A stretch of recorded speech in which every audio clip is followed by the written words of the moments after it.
Dublin is a city of music and stone. The streets hum each day with the sound of traffic and footsteps. Bells follow everywhere, ringing down avenues. You could feel the weight of all of the years on every wall, and with each breath, Dublin is a city built on the bones of 100 older cities.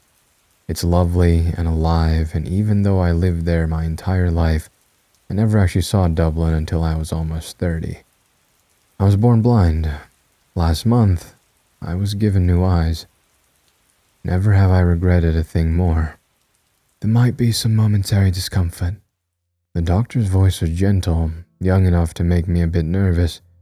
Something about old doctors and fat chefs speak of experience, but that's unkind of me, unfair. I tried to remain cheerful as the doctor removed the bandages. The gauze was warm. Don't panic if it takes some time, even days, the doctor told me. But the first images I screamed. I saw light.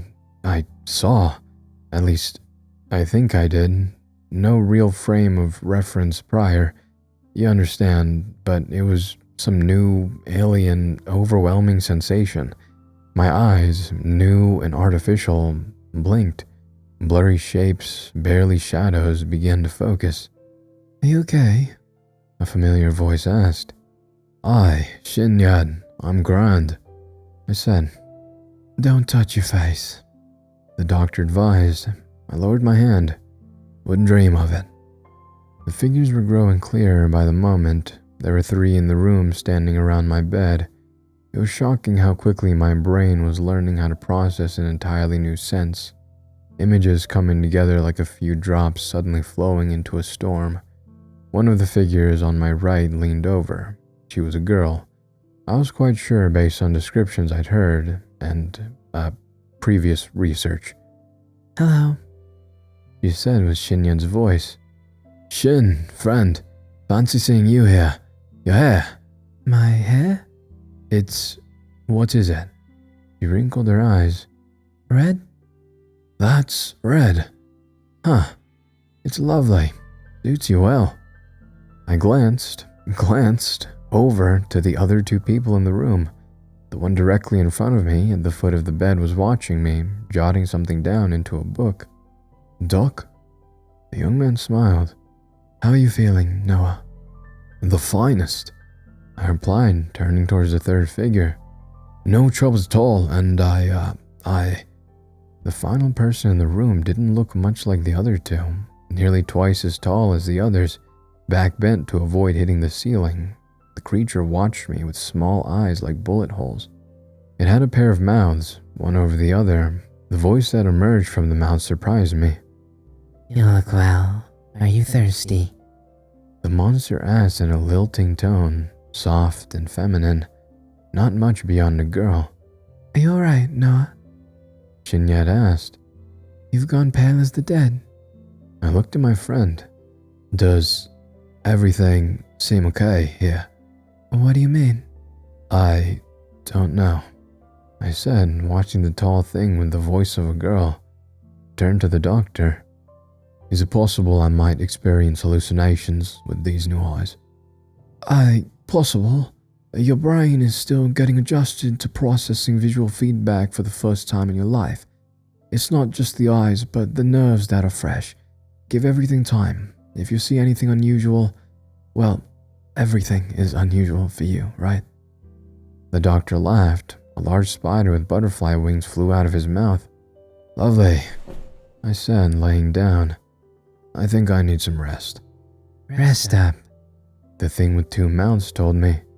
I'll be close. All you need to do is call for me. I was out of the hospital the next day. Doc made me promise to keep a journal of any odd sights I encountered. Having never seen anything at all before, it was all a bit odd. Mostly lovely with a few exceptions. Shinyad was a darling and took time off from uni to play tour guide. We visited Trinity College and St. Stephen's Green, the James Joyce Center, Kilimanjaro, and, I swear, every museum in town. I'd been to all those places before I was really, literally, seeing them now with new eyes. Shin led me from spot to spot with the enthusiasm of a local showing off her neighborhood to a visiting Martian. It was a lovely week where my mind made connections between old sounds and new sights at a breakneck pace. Colors became more than names. They came alive, vivid, and each unique as a fingerprint. However, not everything I saw left a pleasant impression. A few times each day during that first week, I would notice that I was being watched. The feeling always came from behind me, like a hot needle hovering just above the skin on my neck. I turned around to find a dozen eyes staring. Eyes, some as large as manhole covers, others the size of swimming pools, were peeking out at me from the walls of nearby buildings. They were entirely black except for small white irises. When the eyes noticed me staring back, they would blink and disappear. The more time that passed, the more uncomfortable visions I'd see. Children with blurred faces walking down the street in pairs, a man with a cigarette, always hidden in the smoke. Shadows drifted across clouds, dark silhouettes that spoke of secret giants just out of sight. I kept reminding myself these creatures weren't real, but my blood always ran quicker when I encountered one. On the fourth day of my tour of Dublin, I decided to touch one of the monsters. A small sprite, not much more than a red glow the size of a coin, was buzzing down the street. It came close, orbiting my head. I never looked at it, never let on. While Shinyad's eyes was drawn by a bookstore, I struck, reaching out and catching the sprite in one hand. For a moment, I felt nothing at all. Then, it was like someone dragged a razor blade across my palm. Shite! I yelled, shaking my hand open and the red glow zipped away. What's the matter then, Noah? You alright? Shinyad asked. Couldn't be finer, I replied, tucking my hand in my pocket. Just a cramp. I could feel warm liquid between my fingers. Shinyad was waving her arms, explaining the history of the bookstore next to us. I tried to listen, but kept getting distracted. The monsters were real enough to draw blood. I shivered and told myself it was only the breeze. On our fifth day walking around Dublin, I saw the butcher shop. Tin and I had just gotten lunch, sitting outside the cafe in the spring sunshine, listening to the birds and the bells. I could never get the way the light reflected from my beer bottle onto the table.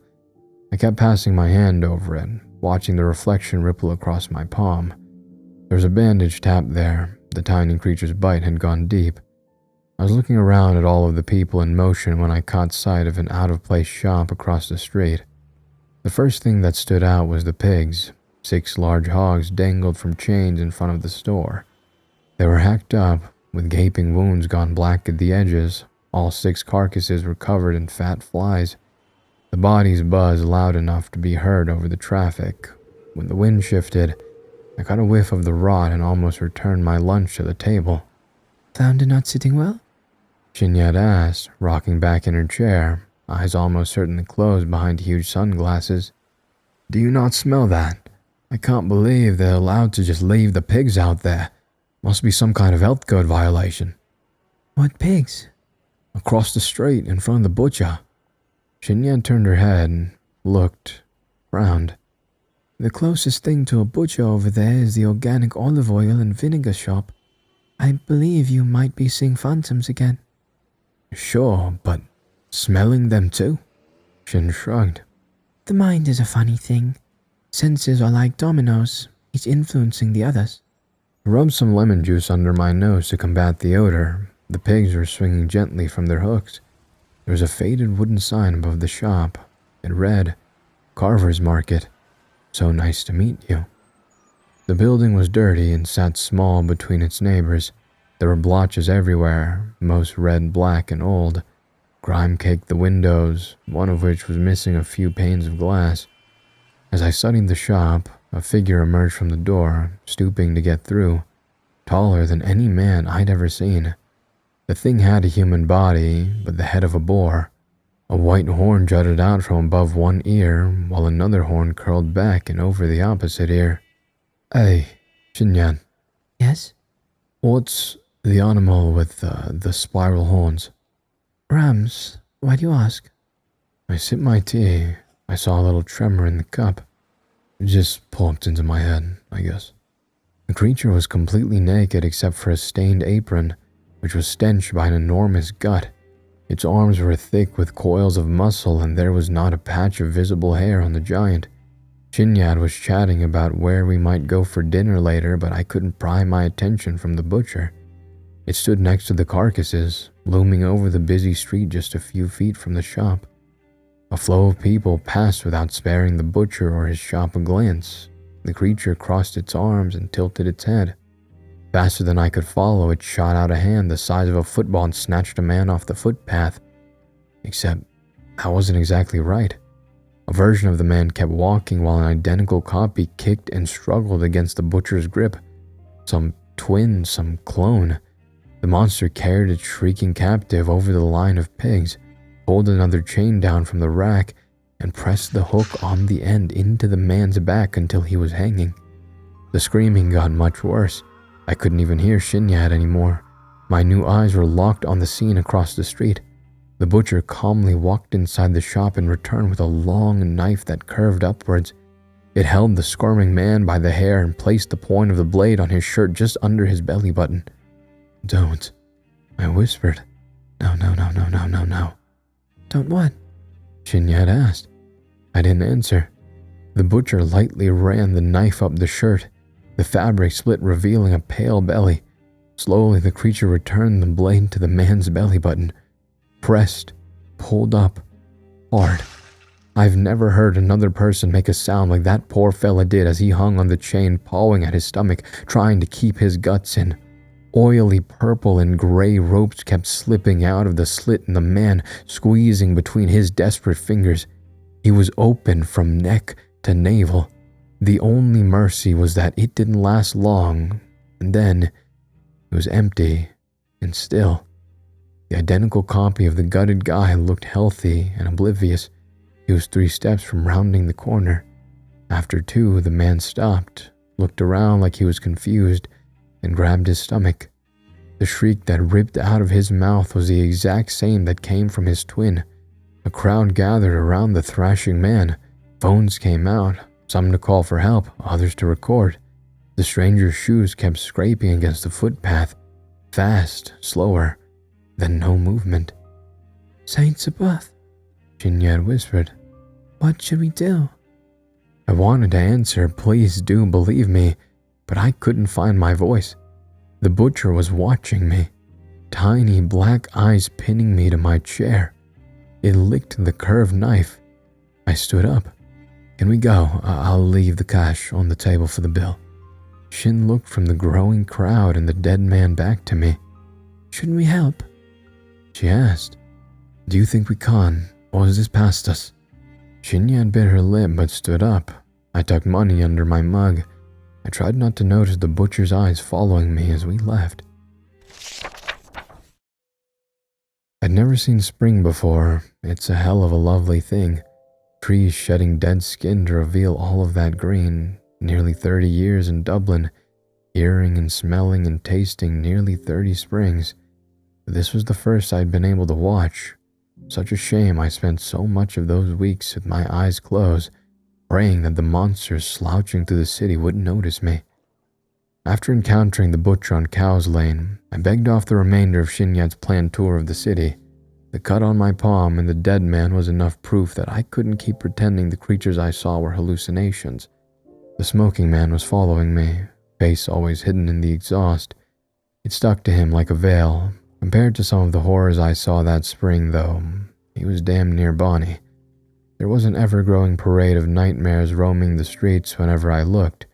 Men and women who, when the light struck them just right, would turn translucent, filled with black veins that twisted into knots. Other abominations buzzed and slithered and knelt on the street, shaking. Some noticed me staring. Every now and then, one might slowly, quietly, change their course to start heading in my direction. When that happened, I ran. Dignity be damned. So far, none of the creatures chose to pursue. After one such encounter with a cloud made out of teeth and silk, I dug down an alley to catch my breath. More than once I'd considered locking myself in my house, but I'd run into monsters there as well. Eyes looking through windows, fingers pressing against wallpaper, and my name whispered whenever I passed a closed door. I wasn't about to wait for trouble to come find me alone and asleep, so I spent my nights walking. I figured if something was going to take a bite out of me, I might as well die with a pretty view. And Dublin's skyline at sunset was worth dying over at least a few dozen times. Imagine the finest gold and violet dusk you've ever seen, where the light comes in layers and each unique shade only survives for a moment before dissolving forever.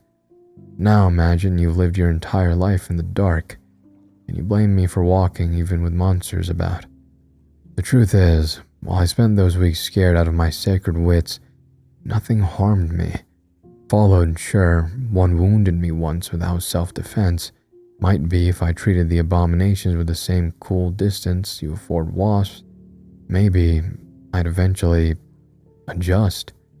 Breath successfully caught and restrained after fleeing from the tooth cloud, I exited the alley from the same way I'd entered, but the street I emerged onto was unfamiliar. The buildings were older, the road cobblestone, not a car in sight. "Bullocks," I said. I turned back to the alley only to find the opening gone. A blank brick wall stood in its place. "Not great," I muttered. This new street was crowded. Men, women, and children walked by wearing clothes at least 100 years out of date. Big hats and layered dresses, even the kids wore ties. Nobody seemed to notice that I stood out like a jalapeno in a bowl of milk. I tried to blend in as best I could, looking around for any familiar landmarks. My eyes happened upon the face of a child sitting on a stoop across the street. I swallowed a scream. The creature wasn't human. Almost definitely not human. Its eyes were huge compared to its small face. The irises were white and all of the surrounding orb black. There was no visible hair on its head, no eyebrows, and the skin looked slightly damp. The child's nose was barely a slit and its mouth set far too low, all but eradicating the concept of a chin. Fat, square teeth were just visible between thin lips. The combined effect made the creature look both ancient and newborn at the same moment. I looked at the other figures in the crowd, trying to act natural. I would have whistled if I wasn't so worried I'd only throw up. All of the faces resembled the child, lineless, hairless, pale with striking features. I ducked my head down and began walking. The people weren't the only oddities on the street.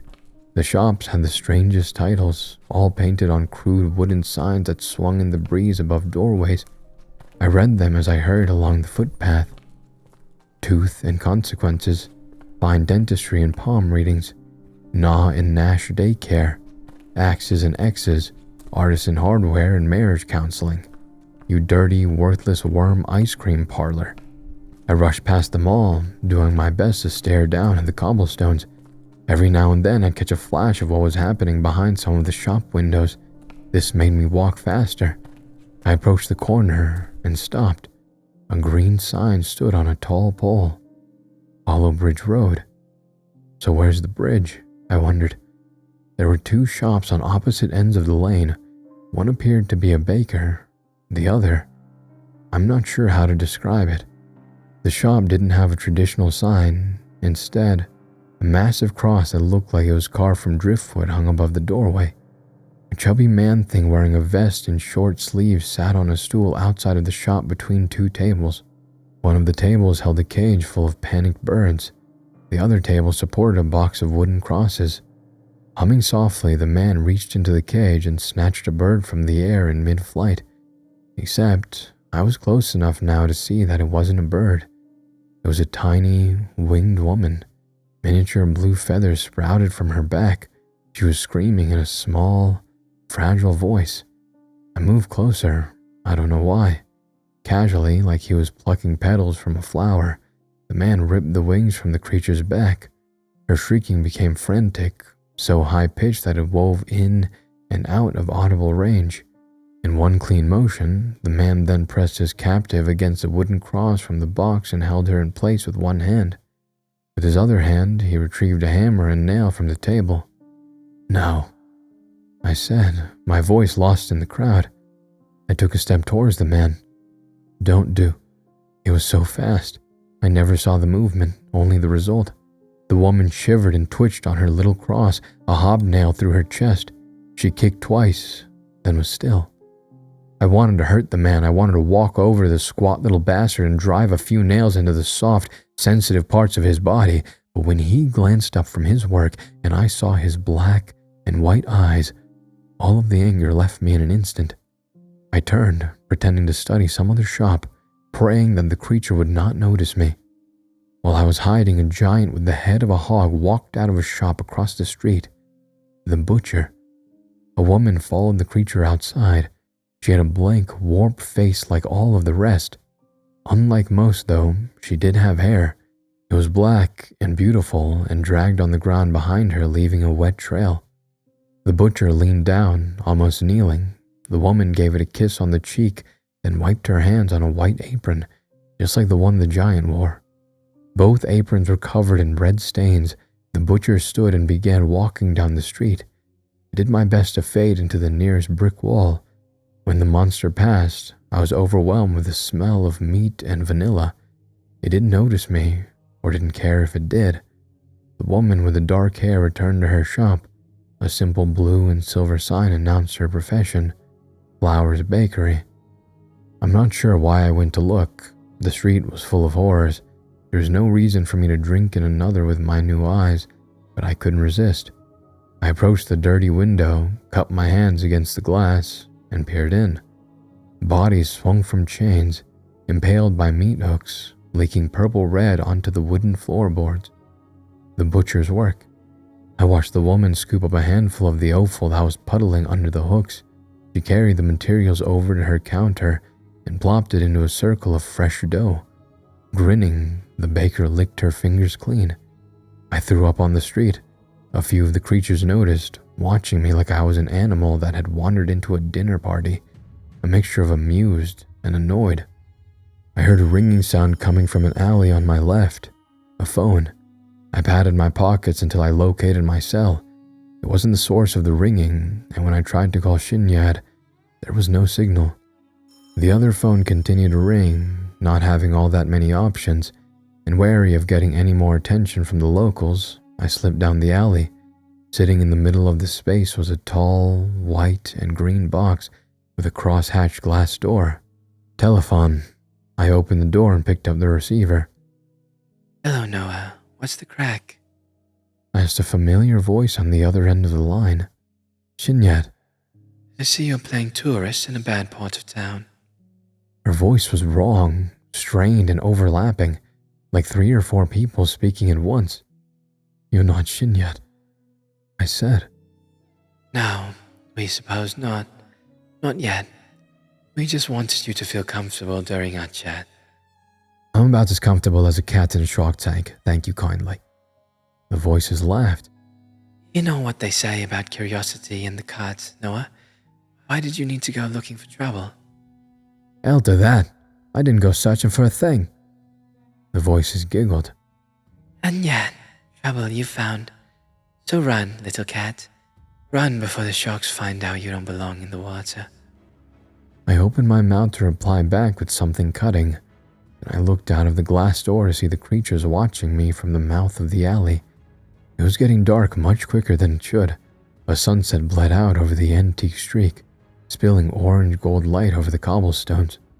Do you know what it feels like to be disemboweled? Not Shinyat asked.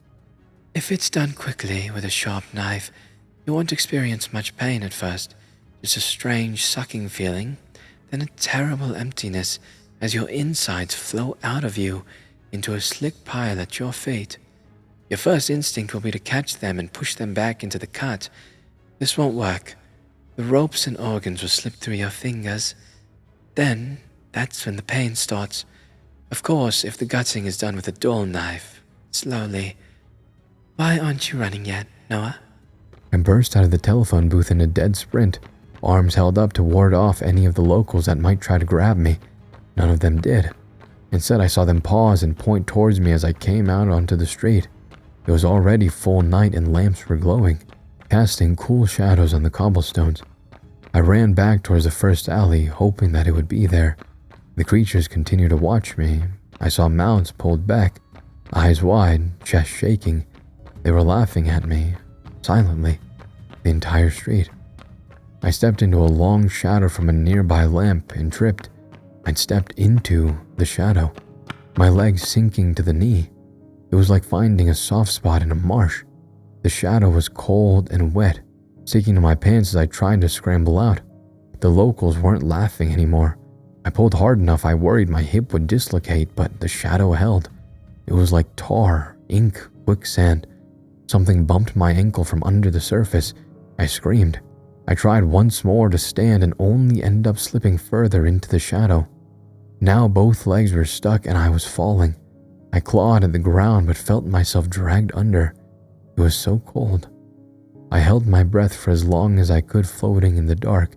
Just before I passed out, I inhaled.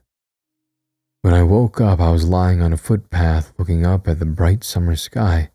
The sounds of Dublin hummed around me. Modern Dublin. My Dublin.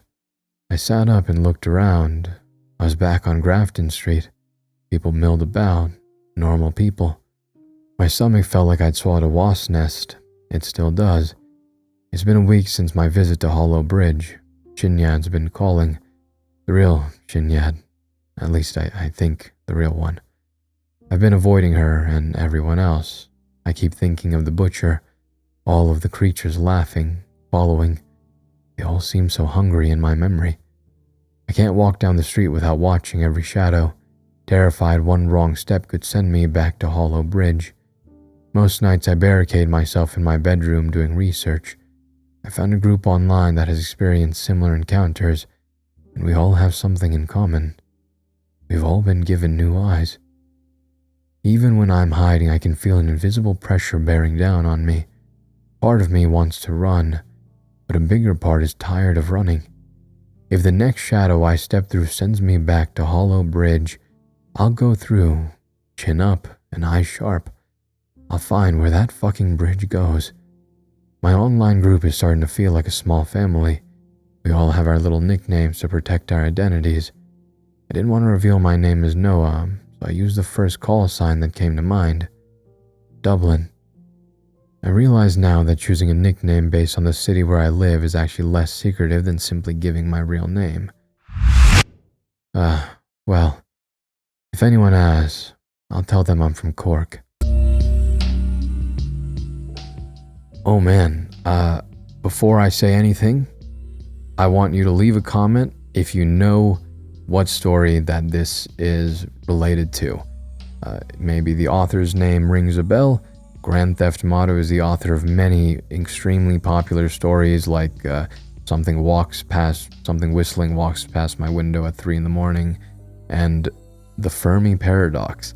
This story is a little spin-off of The Fermi Paradox, which has been narrated by the Dark Somnium a long time ago. I'll leave it linked in the description.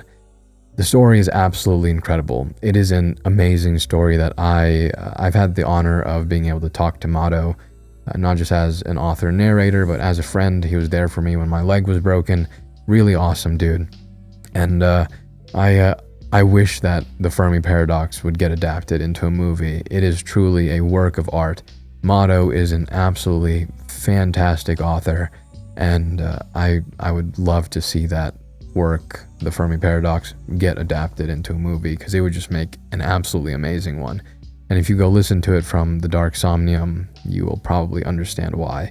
It is ethereal, it is moving, it is such a fascinating story. It is some of the bounds of human creativity, and it's really incredible to see. I'm incredibly grateful that he let me narrate this story. I have always held off on narrating a Motto story until now, and I'm super honored that he would let me read this one. So thank you so much, Motto, for letting me read this story. Thank all of you for listening to it and hitting all the buttons below. I'll see you in the next one. Thank you for listening.